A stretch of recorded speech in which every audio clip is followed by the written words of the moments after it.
Fellas, I pulled over for you guys here, and I'm gonna do a video, a little review, a 1 month review of this truck. If you're new to the channel, time and time over, a Ram guy, kind of got burnt a few units in 22. So I'm testing out this Ford, and a lot of my regulars are interested to hear what have I explored or what have I found. Today we have Benny and Isaac helping us. That's not what I want. I'll just give you a quick little tour of the outside. I am a salesman. This is my truck I bought at the hot shop with.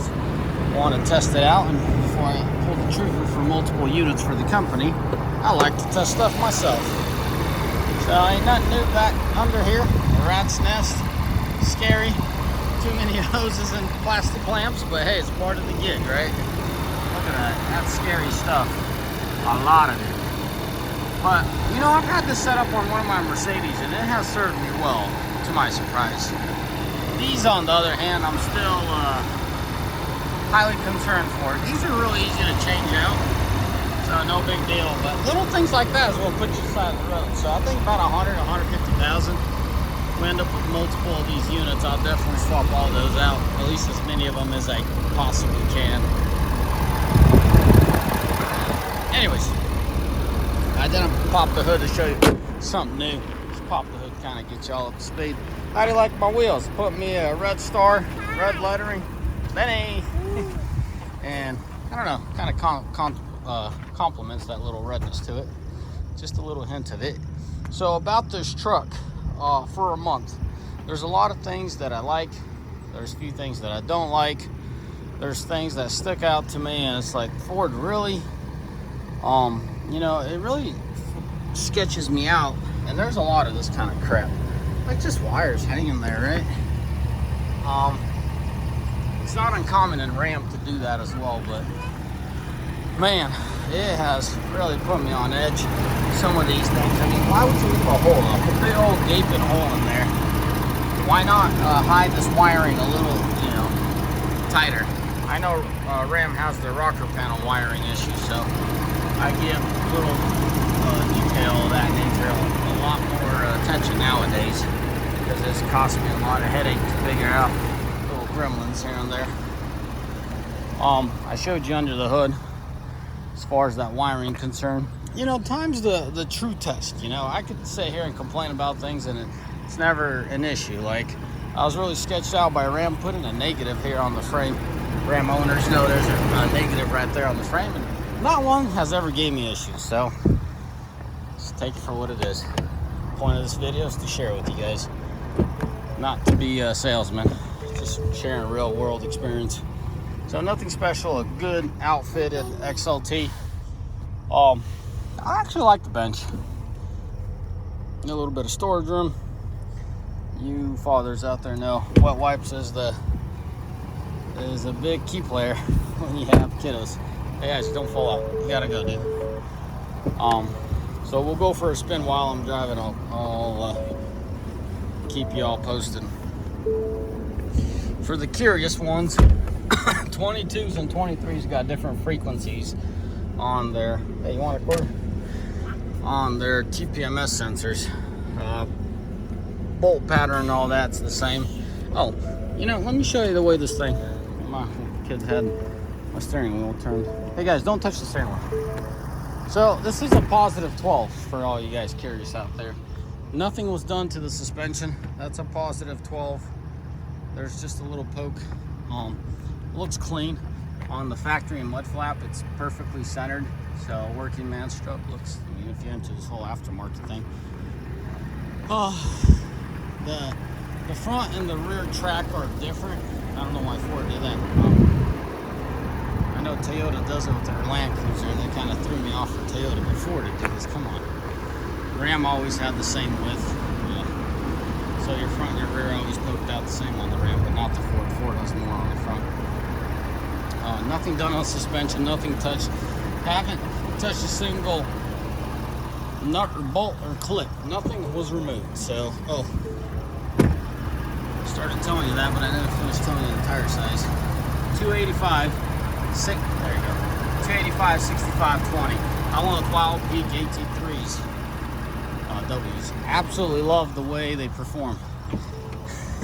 I don't know, something about that look. It doesn't bother me, but it definitely doesn't sell me like the Toyos. Toyos look great, but these outperform the Toyos in my application. You know, I got spring, summer, fall, and winter out here, and where they shine the most is slick ice and wear. These things wear like an iron boot. I don't know how to feel about this whole gimmicky electrical e-brake. Come on, man. You can do it on your vehicles, or your passenger vehicles. Just leave the pickups out of it. That's my opinion. Thank Ford for keeping the shifter and not going to the little dial thing. I hate them dial shifters. I don't know. It's just personal preference. It doesn't kill or make the truck, but definitely just feels right. I love what they did with these 23s. The shifters, it's just right. When you go in, when you've driven a lot of vehicles, GM got their shifters pretty nice. Well, they used to. Now they're into the whole dial thing. And now Ford in 23. I absolutely love what they did with the shifter. Not to say that their older ones are bad. They're not as perfect. This is by far my favorite shifter. Not the whole column thing, but the way this column feels. And I'm not the only one to say that. You guys will notice it in the other 23s as well. Hey, dudes. Y'all gotta go back and get buckled up. Man, kids will push every boundary they can. They know they can't be up here. Come on, go in the back. You gotta go in the back. Benny, come on, dude. Go. Go, go, go. This is one thing that annoys me about it, is if one of the kids unbuckles in the back, you're done. I believe I was able to cycle through this and have it disappear. Well, I just lied. Just so it worked out for me last time.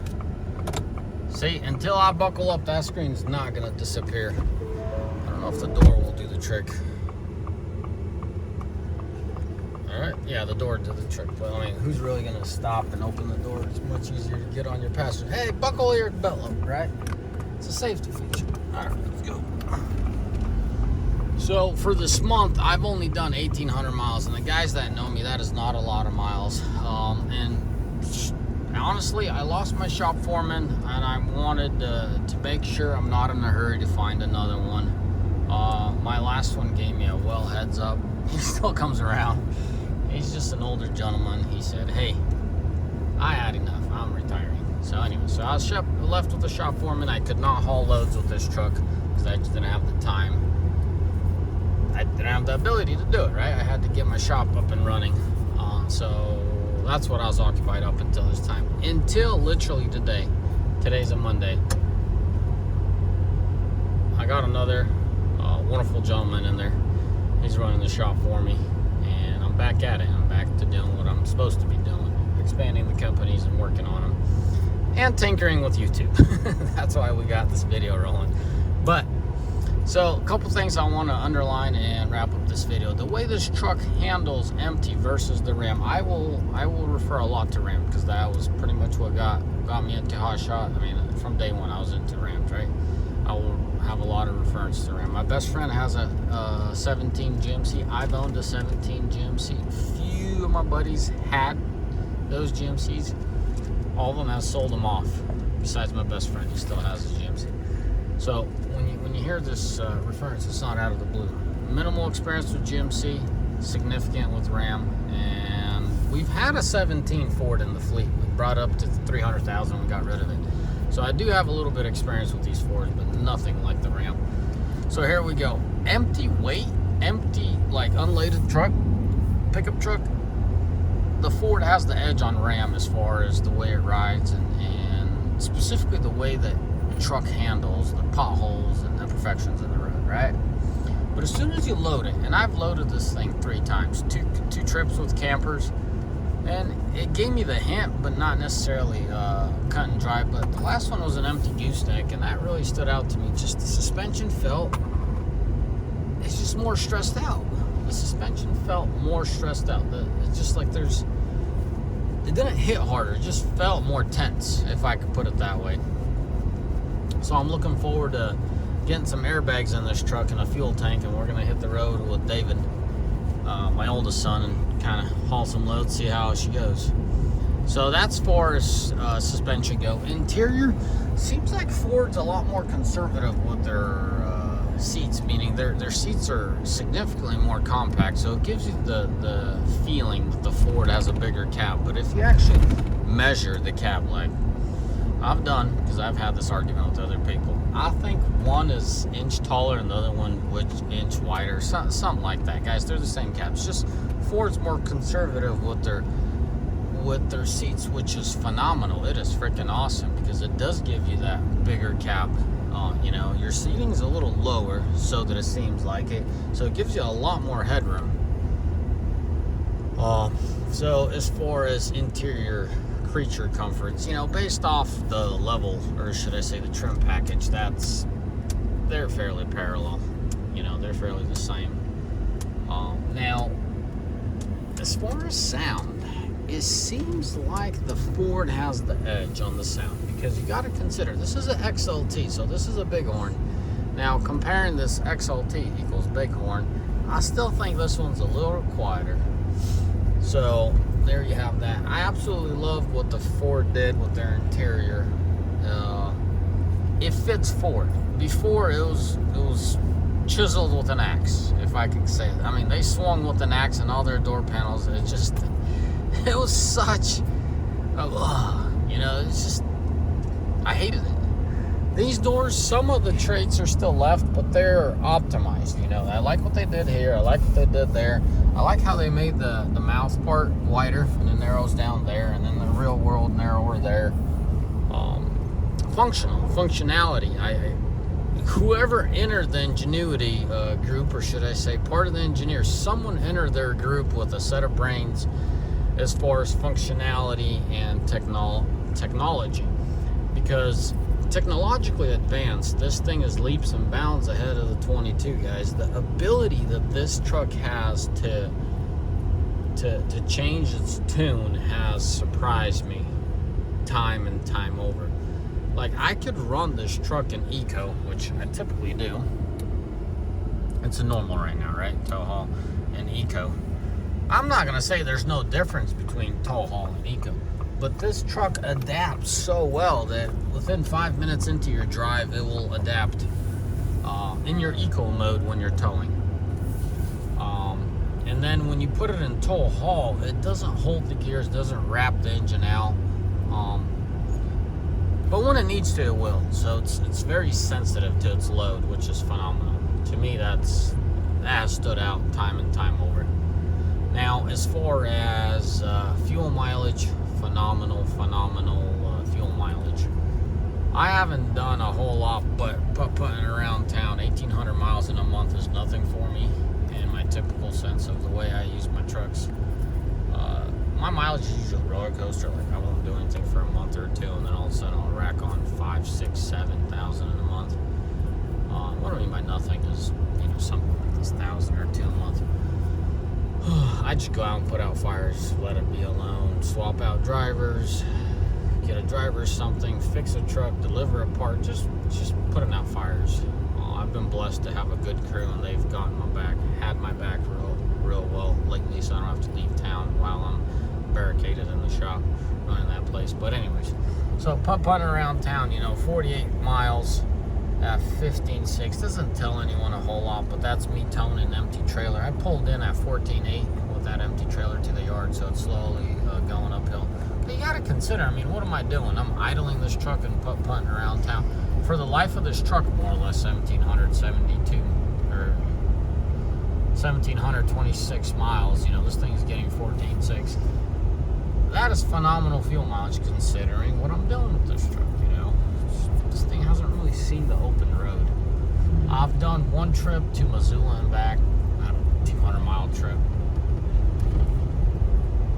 200 something.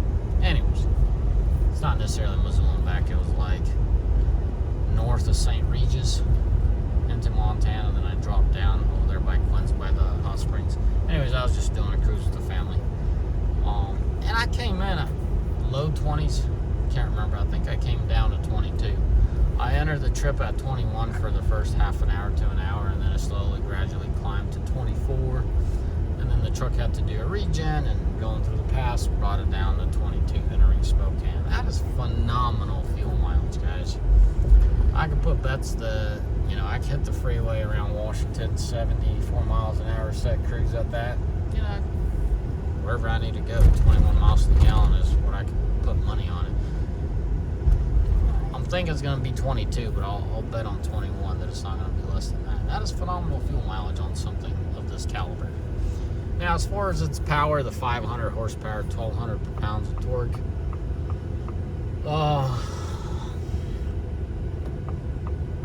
there's definitely something there. No, I haven't loaded this thing where I fell on his face. I can't vouch for it, you know what I mean? I can't say, oh, this is how 500 horsepower feels or 1,200 pounds of torque feel. But the thing is, I am soon to do, like, soon I will do that, and I will keep y'all updated how the whole 500, 1,200 torque. I feel like that's a little too much for this little pickup, you know, given the drive shaft, the engine, but what do I know? I'm not the engineer that put this thing together. So far, it has surprised me. There's letdowns, and like this, upon startup, I feel like if you put in this exhaust brake mode display thing to pop up, it'll freeze on you, and it'll never disappear. And there's nothing you can do to change it, right? So you just kind of got to cycle through it, and it'll go away. There's something about the seat. I feel like it's dumping me off to the side, as if I slide in and out of the seat. But I'm pretty sensitive to that kind of stuff. You know, I lift myself up when I get in and out. Overall, the seat is comfortable. Like, it's very couchy, like very cushiony. The older ones are a little bit more stiff. It felt like the 22s and olders had more support by keeping you on the seat better, but it's not a race car. I get that. I definitely prefer this seat over that, but that one definitely had more bolstering on the side, so I didn't experience sliding off the seat on those like I do on this one. Couchy feeling, you know, it's just... So anyways, with that being said, I better wrap up this video. This is a 17-minute video. I just wanted to express my experience, should I call it that. No, I have not committed 100% to expand my fleet with this truck. That'll only happen after I put a few miles on it and understand how this vehicle operates as far as just globally overall. The true test is going to be the high mileage rigs, but I am on the fence. I am going to go in and see what it's going to cost me to set up one of these with a working man.